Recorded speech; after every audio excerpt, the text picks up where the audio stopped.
everyone. It's Rebecca from Rebecca's Adorable Baby Cloud. It's gonna be Halloween when I post this final story block, so happy Halloween, everyone. I hope you enjoyed my October box, and I have the last final Halloween reading. So hope you enjoy it with me and Baby Hunter.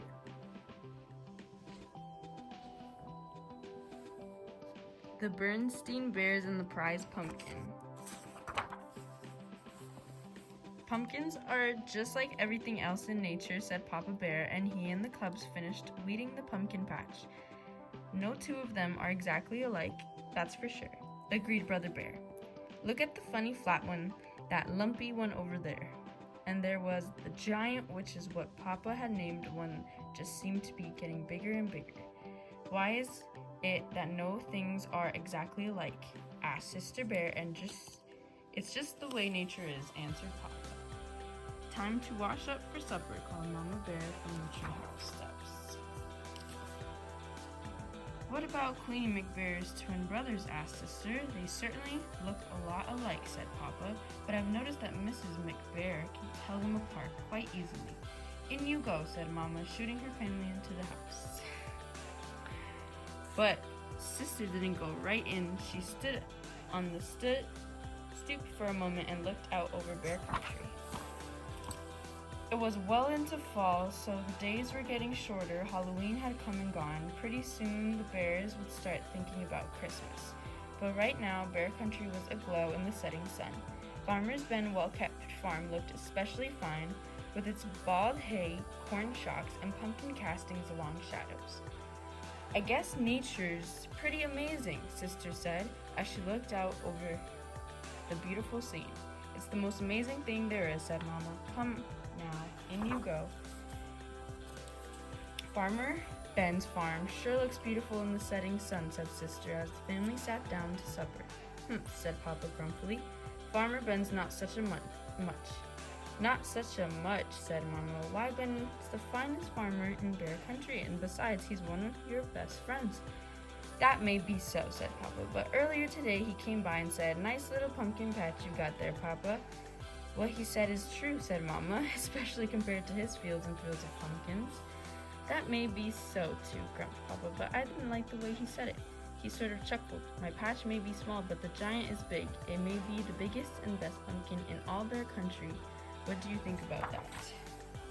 I think you're being oversensitive, said Mama. Come, let's clear the table so the cubs can do their homework. Brother and Sister sighed as they spread their books out on the table. What's that all about? Asked Papa. Oh, I was just thinking, said Brother. With Halloween over and Christmas almost 2 months away, there's nothing to look forward to. That's right, added Sister. Nothing except lots of homework. Oh, is that so? Protested Mama Bear. It just happens that there's something very important to look forward to, a very special holiday called Thanksgiving. That's when we give thanks to all the wonderful. Your Mama's absolutely right, interrupted Papa. He pointed the two and noticed. In the evening paper, it said, don't forget this year's Thanksgiving festival, entry blanks for the big pumpkin contest available at City Hall. Thanksgiving is a very important holiday, especially this year, because you're going to enter the giant pumpkin contest and beat the pants off Farmer Ben. But Papa, he's a professional, said Brother. He's won the contest 10 years in a row. All the more reason to teach him a lesson. Come on, let's get out and check up on the next heavyweight pumpkin champion of Bear Country, he said. Now it was Mama's turn to sigh. Thanksgiving was about giving thanks, not beating the pants off Farmer Ben. Isn't it a beauty? Papa said after they admired the giant across the road. They could see a field of Ben's pumpkins. There were a lot of fine ones, but none that measured up to the giant. There's homework to be done, called Mama Bear from the house. As they left, the cubs asked Papa, aren't you coming in? Nope, he said. I'm going to stay out here and watch the giant grow. Grow it did. It grew bigger, rounder, and oranger every day. When Papa and the cubs went to City Hall to get an entry blank for the contest, they saw the place where the winning pumpkin would go on display. We can't lose, said Papa. In their mind's eye, they could see their pumpkin in the place of honor. Mama tried to remind them that Thanksgiving was really about, but every time she did, Papa would interrupt. "You'll have to excuse me, my dear," he'd say. "It's time to water the giant." He's not only watered on a regular schedule and gave it special plant food, he also covered it with a blanket at night and tucked it in against the cold.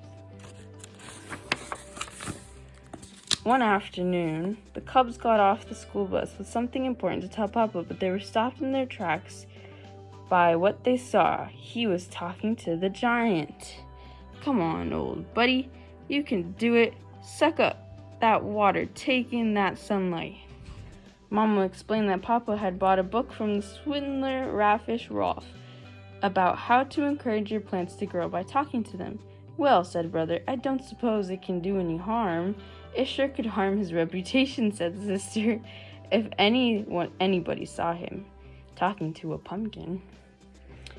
Papa," Brother said, "a cub at school told me he went on a class trip to Ben's farm and saw some pretty big pumpkins, especially one really big one that Ben calls the monster. We've got to get a look at it," said Papa.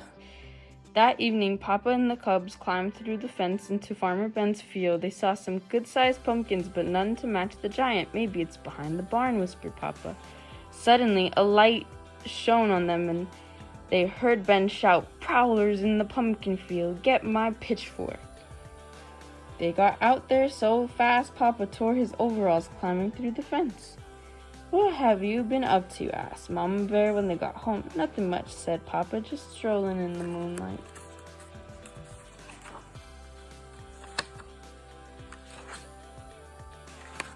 The weekend before Thanksgiving arrived, and it was the time for the big festival. The Bear family got there just in time. The pumpkin judging was about to begin. There were many fine pumpkins in the contest, but Papa was sure that none could measure up to the giant until he saw the monster. It was at least as big and round and orange as his pumpkin, maybe, just maybe, a little bigger, rounder, and orange. The Bears waited nervously while the judges studied, measured, and weighed, and then studied, measured, and weighed some more.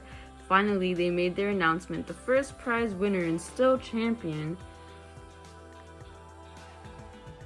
Of course, that meant Farmer Ben had won. It was close. It turned out that Ben's monster was just a little bigger, rounder, and oranger than Papa's giant, but that wasn't the worst of it. The giant didn't even come in second. A beautiful pumpkin grown by Miss McGrizz won second prize. The giant came in third. Papa and the Cubs were crushed and very quiet as they pushed their third prize winner home. Even more so on Thanksgiving Day, after the Bears gave thanks for the wonderful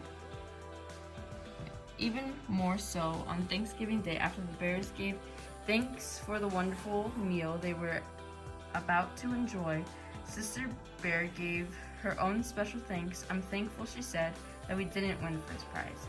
If we had, the giant would be on display in front of the city hall instead of being part of the yummy pies we're going to have." As laughter faded and the Bears thought about the blessings of the family, home, friends, and neighbors, they knew deep in their hearts that there was no question about it. Indeed, they did have a great deal to be thankful for. As you guys all know, the Canadian Thanksgiving was on October 10th, and the American Thanksgiving is right after Halloween. So, we do have one holiday to go before this, but for those of you that made it to the end of the video, thank you for watching, and please stay tuned for more, as I will be doing Vlogmas this year, but it's gonna be called something else. It's gonna be called Moosemas. Please stay tuned to see what that'll entail. Thank you for watching. I love y'all. Bye.